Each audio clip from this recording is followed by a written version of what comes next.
All right, everyone. Welcome to episode number 7. I love it. Lucky number 7. That's wild. I feel like we just started this like yesterday. I know. And it keeps evolving, and the story keeps evolving. We just wrapped up the third quarter here of 2023. Yep. And before we dig in, we're going to dig into office today, which is really fascinating because while we have buildings selling below replacement in the rest of the country, we have amazing new groundbreaking product being proposed right now in the city of Miami. And we brought all the receipts today. It's pretty awesome. We have lots of stuff today. We also have a whole report quantifying what we've been referring to as that national shift in focus away from pre-internet capitals. Then we're going to dig into all this, but to touch upon what happened in Q3 in our residential markets, because we always want to think about that flow of money and how it's being quantified. And the press, not to malign anyone, but people, the press in general likes to report in the market as a whole, but the market is not a monolith. Yeah. And we've had tremendous drops in transaction volume at price points below the median, but even larger drops in inventory for many reasons. People are locked into their homes. So when the market is reported on overall, you say, oh, there's a drop in transaction volume year over year. However, looking, for example, at the single-family home segment for Miami-Dade County, each segment, like I dig these things up in little price tranches. Basically, anything past $500,000 transacted with more volume this year than last year, and some at all-time highs for the quarter. Wow. I know Miami is a bubble, but like I forget that it's a bubble sometimes. I mean, a bubble as I mean like it's its own universe. Right. Like it's not affected by much outside influences. Well, it is, but the forces that are buoying up the markets are stronger. So it's all in the equation. Okay. Just the forces that are pushing our markets are stronger than the forces that would be taking away from them. Got it. I think it's all those variables are there. It's just which ones are strongest here. Okay. And what we're seeing, and another thing I always like to look at, are sales past $1 to $2 and then $2,000 a square foot, which really zeroes in for new luxury product at prime locations. And we are still, in some segments, 400, 500, 600% higher than pre-COVID. It's a whole new world. It's like it's Looney Tunes. 600 million. No, it's 600%. Oh, 600%. Yeah, that many more transactions at various high prices per square foot. And all submarkets are up between like 300 and 600%. It's crazy. Insane. And that's the flow of that money, that wealth and talent that is coming here. And as we know from IRS data, higher net worth people are moving at a higher percentage, which makes sense because they're redesigning their lives. And that's in there somewhere. And this is here. So Ryan printed out this fantastic report from JP Morgan. It was 111 pages. Sorry, I killed a few trees. Fascinating. And it quantifies. I believe it has charts that show data from lots of cities, but it's focused upon New York City as the comparison. Yeah. So it's the report is New York City after COVID, and it's New York City's recovery, which you'd be like, why is it interesting to you in Miami? But the interesting part is it correlates a lot of things to Miami, and Miami ends up in the same lists as New York City. So there's a lot of data in here that is just absolutely fascinating. Thank you, Anthony Hernandez, for posting that and getting it to us. It's really fascinating because it quantifies a thesis that we've been discussing, which is the inevitable shift towards new capitals. That's one of the constants we have in this world. No place is the capital of the world forever. Yeah. And that's not a revolutionary or negative thing to say. It's just a fact.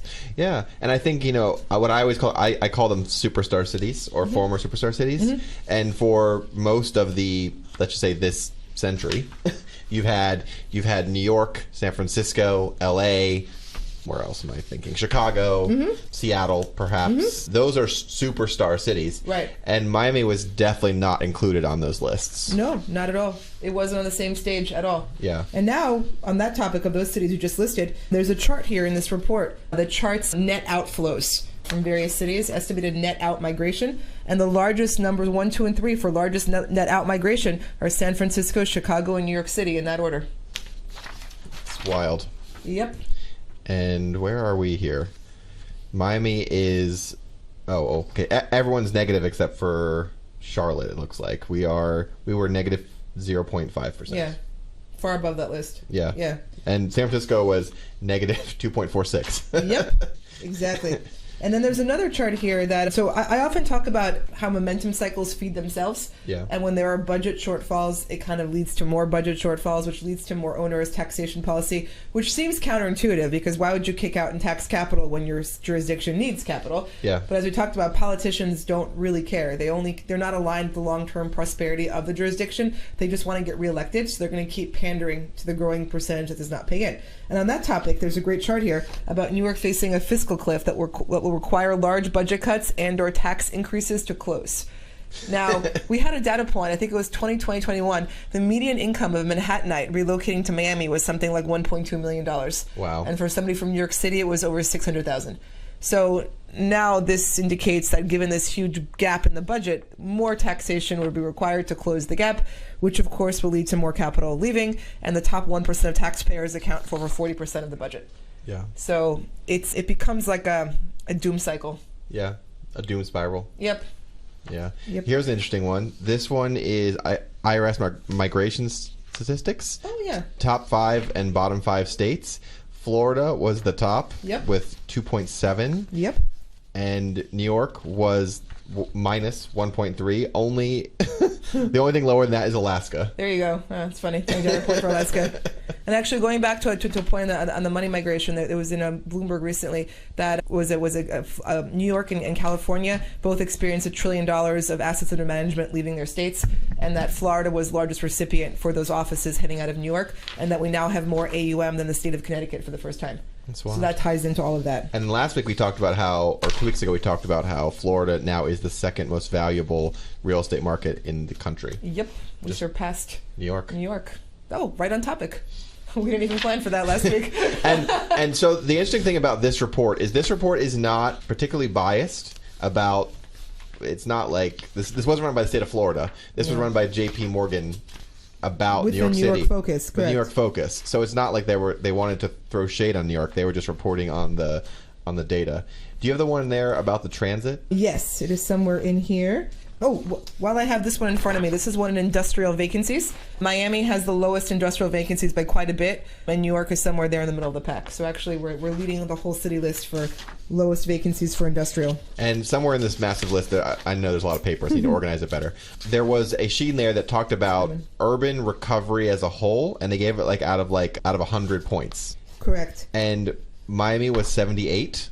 That was the second highest on the list. The highest one was Boise, Idaho. Yeah, they've had a boom there. They've had a boom there. People from California fleeing, and hopefully they don't California Boise. That's But it's just funny because the rest of them weren't even close. Mine was 78, Boise was 82 out of 100, and everything else was in the 50s and 60s. And here's one for office vacancy. Oh, there we go. Manhattan is number 7. We're number 3. Miami.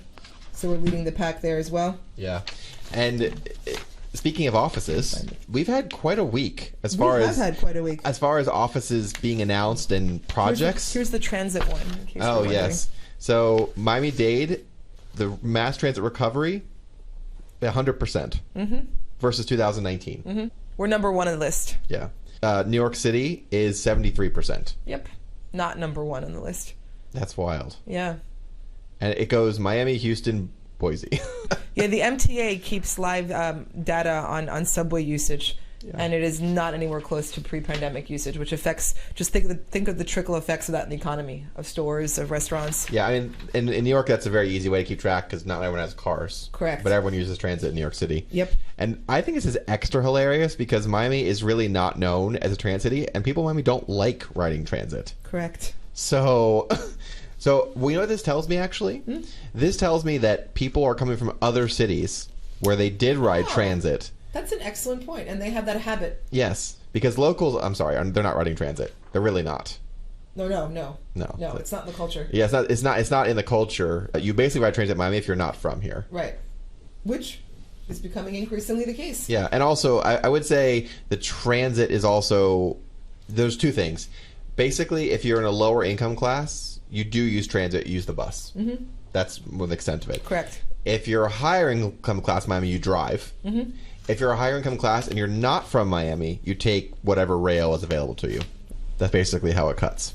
So what this tells me is that people are moving here from New York, places that do have good transit, San Francisco, and they're using the transit options that we have available. Yeah, it's people who are not instinctively averse to taking mass transit. Exactly. And that's probably half the population of Miami. Exactly. Yeah. That's a good thing. Yeah. So bit of a culture incursion here. Yeah. New culture, breathing some fresh air on the... Yeah. I like that. But Miami is that's a wild stat. 100% transit recovery. That's fantastic. Versus 2019. These are all really, really good signs, everyone. And one thing also I always say is that data points don't exist in isolation.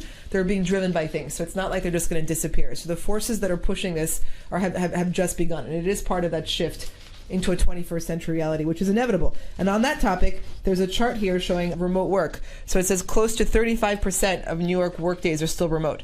And that's a lot. That's more than 1/3. And so this is a point that I've been making for a while, is that if just 10% of people redesign their lives around the capabilities of the internet at scale, that change is enormous. And that's what is happening right now, and this is why we're seeing new cities emerge also. So there's something interesting about that one. One of the reasons that Miami did well during the pandemic is because we had what is called a reverse downtown. We had far more residences and people living downtown than worked there. So when other cities that were predominantly office emptied out, they moved to places like Miami that had residential in the downtown areas. Yep, exactly. So because of that, we filled up during COVID, and that lifted the entire city. Other cities emptied out, we filled up. Yep. And not just because they moved from New York to Florida, it's because we had residents available in the downtown area. Yep, exactly right. On the topic of foot traffic, average daily pedestrian count in Times Square, we are still significantly down pre-COVID. Interesting. Yeah. I mean, I don't know. Times Square has never really been a thing for me. Me neither. I lived in New York City. I never went there. I went there once, and I was very underwhelmed. It is underwhelming. Actually, the old Times Square was more interesting when I was a kid. At least you still had prostitutes and places to get fake IDs and peep shows. I recall those. And then at some point, it became Disney. It was very odd.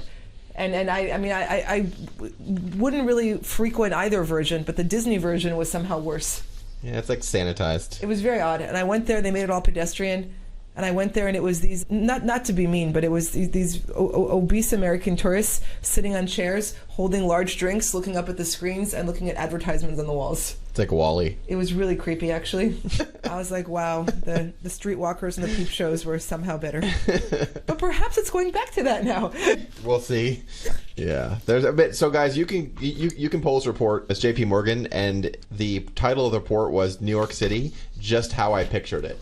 That was the title of the report. Yeah, and here's one for homeless population. New York has one of the largest homeless populations among peer group. This is wild.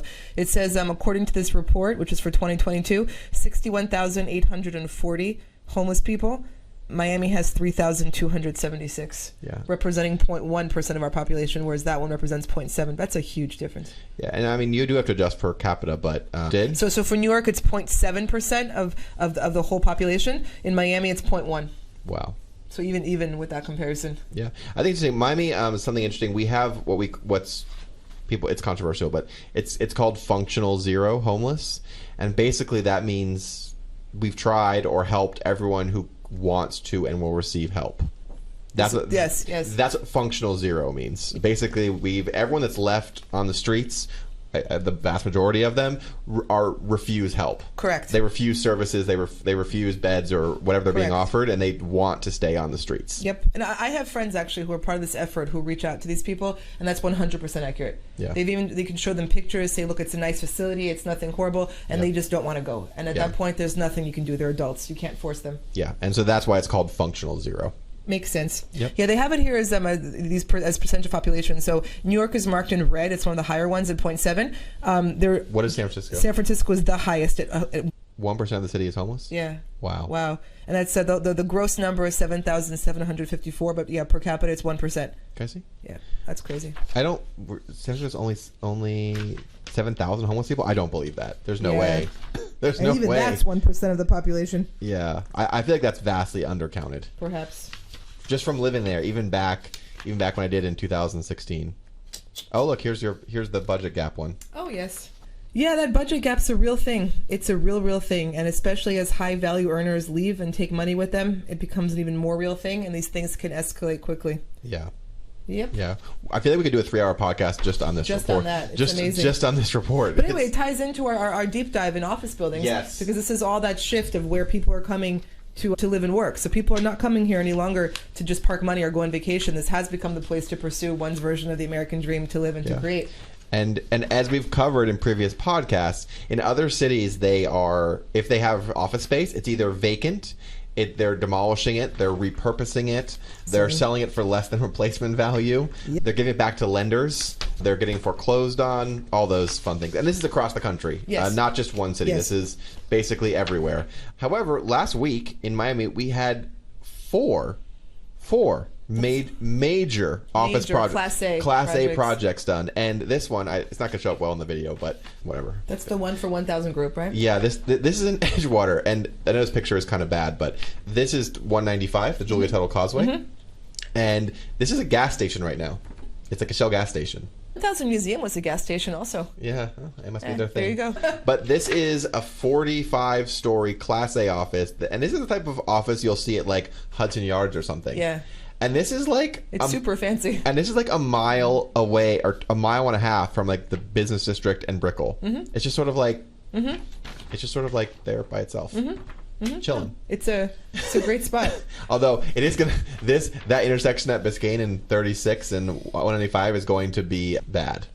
They're gonna have to change that. Yep. So this is really cool, and it's gonna have ridiculous views because there's really nothing around it. Like, it's wild. It's beautiful. Yeah, it's beautiful. I corresponded with Louis Birdman on this topic. He's a friend of mine. When I saw the article, and regarding the location, he told me that he sees it as the gateway to Miami and the main connection point, and that it's an alternate for people who want Class A, who don't want to be downtown, especially if they live on the beach. Look at the design. It's beautiful.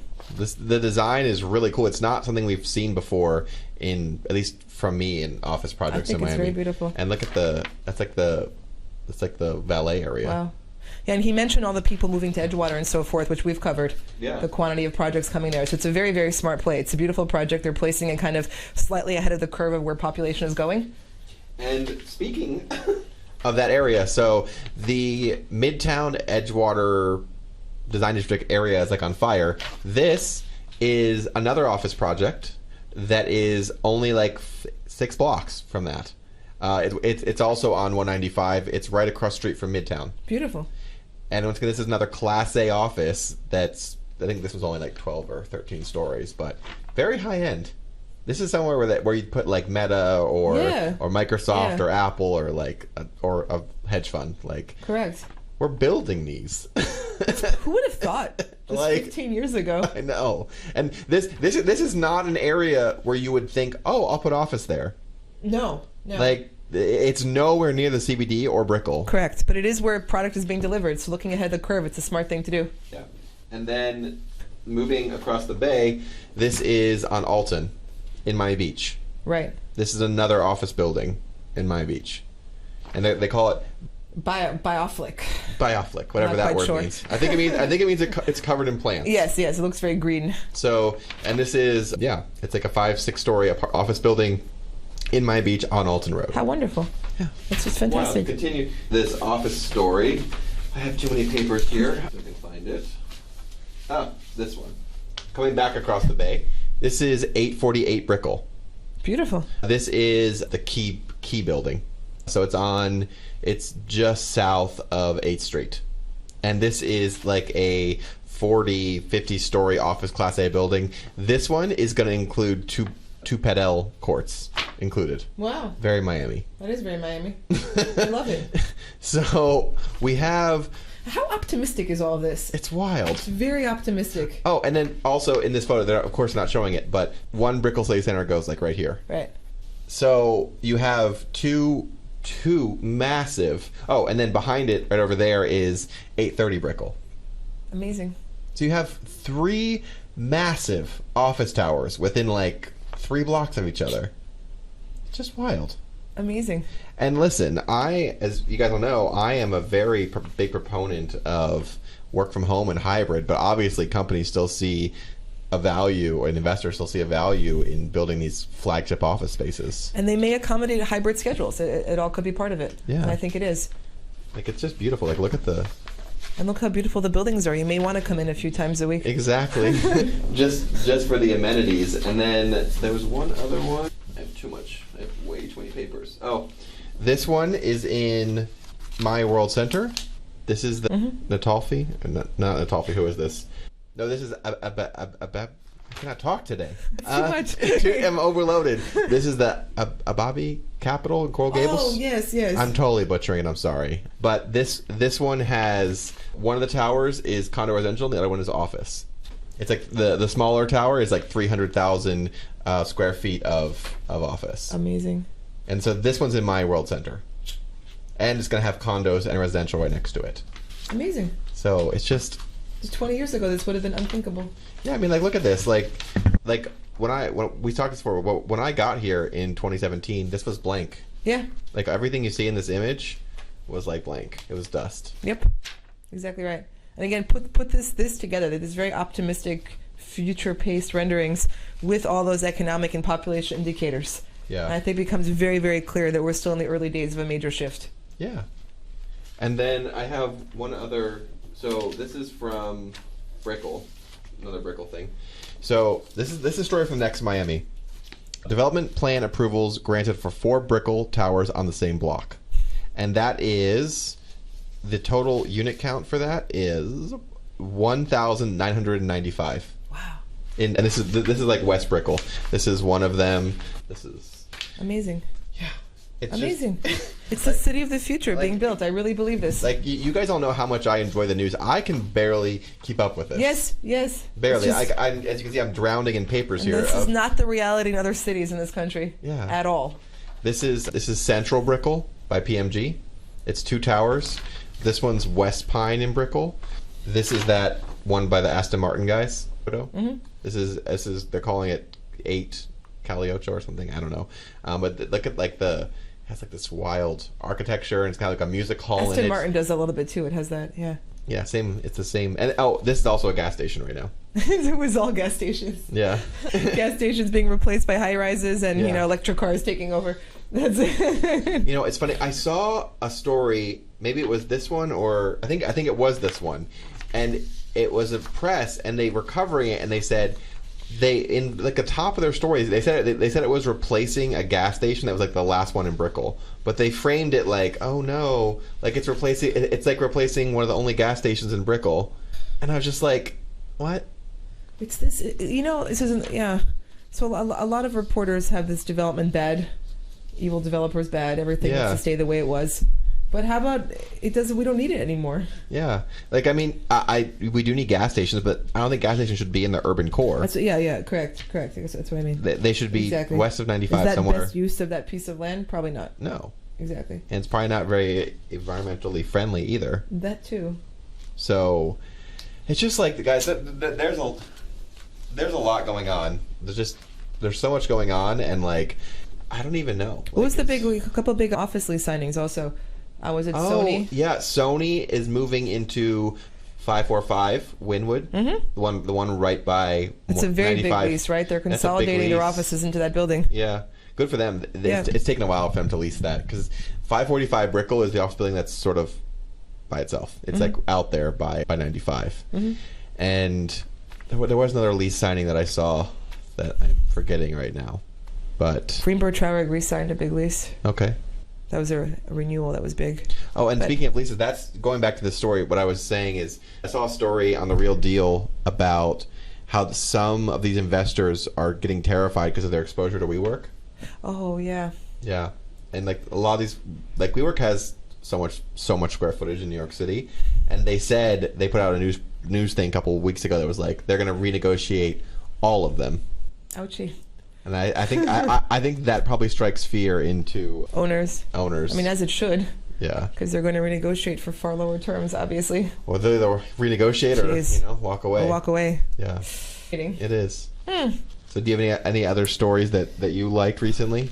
Any other stories that I liked recently? Honestly, recently I've been digging into Q3 numbers because the third quarter just ended. So I've been a little bit myopically focused this week on that. Okay. And it's really interesting seeing this whole thesis play out in those numbers. And what I mentioned, when you subdivide by price ranges and all these things, you don't see declines, anything but the lowest price points. And also what we're seeing across the board for every kind of segment of pricing you could create is that supply has not kept up with demand. Okay. Meaning our percent differences in transaction volume are in every case smaller than the changes in inventory. Okay. So across the board, inventory has not kept up with supply at every price point. Interesting. That's an interesting point. Also on the other side of that, rentals. The supply is starting to catch up with demand. Fantastic.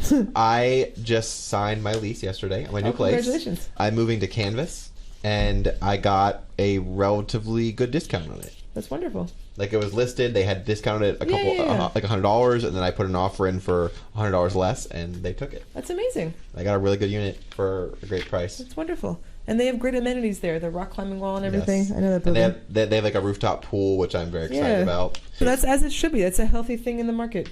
Yeah. It shouldn't be some like cutthroat, awful. Yeah.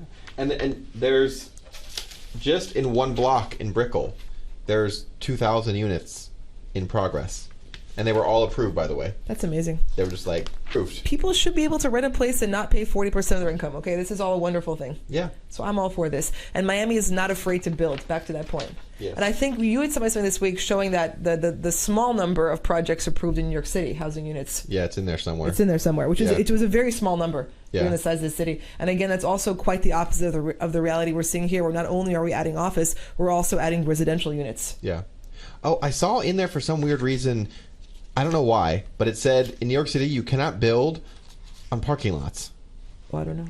No, it's what it said. It's in there. Wow. It's in there somewhere. It said like you're not allowed to build parking lots. Like there's some like restriction that you hear. It's like, you know, that's one thing I love about Miami is because we are such a new city.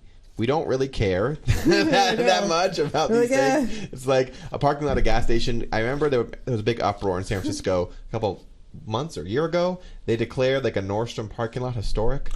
They're like, I did some great shopping there in the 90s. You can't tear it down. It was like it was literally just a pavement I bought parking my prom lot. dress there. And they said it was historic. Of course they did. They just don't want anything built. San Francisco is a textbook case for NIMBYism, hiding behind preservation. Yeah. You know, it's interesting. Speaking of NIMBYs, do you know the Sears in Coral Gables? Mm-hmm. Not well, but yeah. It's like a standalone Sears. It's not a part of a mall. It's just it's on Coral Way. And I was reading that the developer bought it and they're going to redevelop it, and they are able to do it because of Live Local. Mm-hmm. And they actually reached out to the community to try and talk to them and get advice. And they basically told them, they said, we're going to build something. We'd love to talk to you, but if you don't engage with us and don't try and talk to us, we're just going to build it anyways because we can. Mm-hmm. Yeah, and it's a big fight. But the thing is, they could start tomorrow if they wanted to. Right. So they're being nice. They're being nice. That's a good thing. Yeah. Yeah. So it's like, you know, and that's one of the other things is, you know, in Miami we've mostly been able to like corral our NIMBYs into like certain areas. Miami Beach. Miami Beach, like south of 5th, Coral Gables, a little bit of Coconut Grove. Like we just sort of like smush them all in there, and like they can live out their life happily. Let them be there. Let them be happy. Otherwise, we're just building every single nook and cranny. It's really incredible. Yeah. Here's another chart that from our collection of papers here. Government debt to revenue ratios. Oh snap! This is a fantastic chart because it has far-reaching implications. Towards the very top of this list, number 4 is New York City, which appears to be at over 100%. 100%? Yeah. Hence Who's the number 1? Number 1 is Charlotte. Oh wow. It goes Charlotte, San Antonio, Chicago, New York. Miami is number 4 off the bottom, below 40%. Wow. Yep. Here. Oh, the whole thing. Yeah. Yeah, this, like I said, we could probably do a 4-hour podcast just on. Yeah, on these. The budget stuff just reinforces that point that these momentum cycles feed themselves, and that these jurisdictions that are losing population and population that actually contributes will double down on their policies that will accelerate the property crime. Oh, exciting! Look where San Francisco and Seattle are. Wow. The very top of the list. In this list, it's talking about property crime rate per 100,000 inhabitants, and New York, it goes Boise, New York, Boston, Raleigh, L.A., San Jose, Miami, and then San Francisco, Denver, and Salt Lake City are at the top. Poor San Francisco.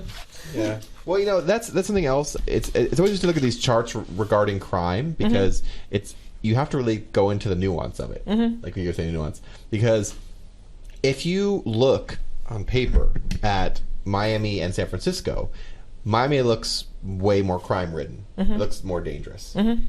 But if you go to those cities and walk around them, San Francisco feels far more dangerous. Shockingly so. Yeah, and that is a point I always make. I said it's not always the numbers that play the game. Correct. You have to, like, Miami may have, I think Miami had more violent crime, like murders and stuff, but San Francisco has so much more property and petty crime. The daily crime that it feels like magnitudes more dangerous. Well, it affects your daily life more, with more frequency. Yep. Look at this one. This one you'll like. Oh. Home affordability appears to have some connection to zoning policies. You don't say. Supply and demand, boys and girls. Imagine that. Wow. The Wharton Residential Land Use Index. I love it. Yeah, so New York City is all the way at the least affordable zoning policies versus housing. Yeah, it's right behind San Francisco for the low score. So housing, higher score equals more affordable. Okay. So yeah, it's right there towards the bottom with LA and San Francisco. Miami is more towards the middle of the pack along the line. Yep. And that's one of those things, actually, one of my peeves is when people will criticize Miami's emergence and growth and pinpoint things that they find to be wrong with the city, such as housing affordability. And these people are often based in New York City. And I look at them and I wonder, really, you're criticizing, not that, again, I'm a proponent of affordable housing. It's not that. But it's those in glass houses. I know. It's when did New York ever have affordable housing? I grew up there. It did not. And that never stopped New York from being perceived as the capital of the world. At its zenith, it had horribly unaffordable housing. Everyone has PTSD from renting their first apartment in New York City. It's a harrowing experience. And yet, New York is still great. Okay, and then those same people are saying, oh, no, Miami sucks because Miami doesn't have affordable housing. Like, what are you talking about? Yeah, it's wild. Yeah. You know, it's like I said, it's one of those things that people will look for the bad because if there's something, whether it's Miami's weather, it's taxes, it's politics, whatever, something that they're jealous of, correct, they're going to find the bad points to make themselves feel better. 100%. And then there's just also this impulse in the human psyche to resist change. It's unsettling. And people are used to thinking of New York and Miami in a certain way. Yeah. I think they've always just thought of Miami as, New York's like stepsister that was not as cool. It's like the frat party. Yeah. But that reality is changing. Although you still can party here. Yeah. So, and I have a question for you. What is your favorite project recently in Miami? Like, just like, if you had to pick one, that's besides Five Park, because I know that. I know. Hi, Russell. Favorite. No, we're not going to. If he's listening, it's really hard for me to even say that because I look at things so much, and it's like someone asking my favorite flavor of ice cream. Okay. I really don't have one. I don't have one that sticks out where I can say, oh, I love that one so much more than the others. I really don't have it. Okay. It's like I sort of consume this world all the time, and I appreciate so many different things. There isn't one which I appreciate so much more than others that I'm going to say it's my favorite. I'm like this with ice cream also. Maybe it's just me. I think if I had to pick one, it would be the Block 55 in Overtown. Okay. Because I think that is such a great community ad. It's like 500 senior affordable housing. Oh. It's Target, Ross, Burlington, and Aldi, and some restaurants. Mm-hmm. And 10 years ago, even 5 years ago, you didn't go into Overtown. And Overtown was a food desert. Like, there was no grocery stores. Mm-hmm. Or corporate ones, anyways. Mm-hmm. Now they have Publix and soon to have Target and Aldi across the street from each other in Overtown. Mm-hmm. Official Overtown. Amazing. And it's also, like, right there with Brightline, and it's just, like, it's such... I like projects... I love that story. That's great, because that adds to the community. That's essential. Yeah. And, when you go into the Publix there... It's people who are from that community that are working there. Yes. That's an excellent point. And so it's full circle. It's providing employment. It's curing the food desert phenomena. Yeah. It's creating housing for regular people. Yeah. And then right next door, across like two blocks east, you have the most connected transit station probably in all of Florida. It's pretty awesome. So you have Brightline and Tri-Rail soon, and Metro Rail and Metro Mover like right there. So I really like when projects add holistically to the cultural and urban fabric. Yeah, because those things then reinforce the other points. They all build upon each other. Yeah. And it's a real breathing, living ecosystem. Yep.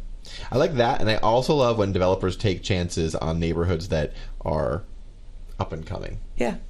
My building I'm moving into is by NR Investments. Uh-huh. They did Canvas. They also did Filling Station and Lofts and the other one over there. Which is right there across the street, right? Yeah. Mm-hmm.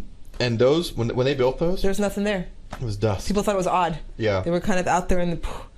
standing out by themselves. Yeah, and then Mello added their rentals there. So I like that. I like when developers take chances. Like, I like projects that, whatever, they're in Brickell and they're pretty and stuff, but it's just another building. Like, it's just another There's other ones around There's it. other ones around it. I really like when developers take that chance. They go like, we think this neighborhood is going to be the best. We're going to go for it. So on that topic of taking chances and how quickly reality has changed in Miami. Yeah. So 10 Museum is the building next to 1000 Museum on Biscayne. Yep. And I'm friends with Greg Coven, who's developer for that project, and he was born and raised in Miami Beach, and he told me a story that when he built that building, there was nothing there because that was built like 2 cycles ago. I think he started building that 2004, 2005, something like this.